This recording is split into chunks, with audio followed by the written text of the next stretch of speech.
our 5-pan electric dry and steam warmer. First off, the overall dimensions. Overall length,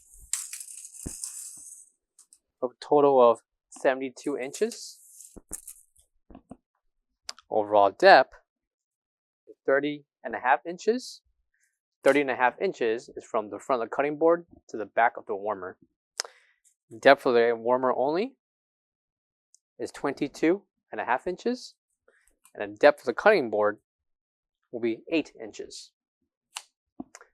5 wells for each, and each well will measure 12 inches in length,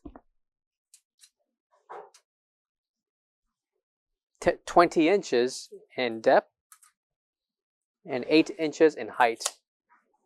Measurements apply for each of the 5 wells, and please note, pans not included.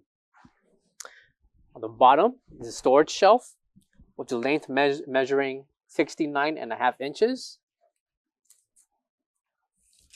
a depth of 18 inches.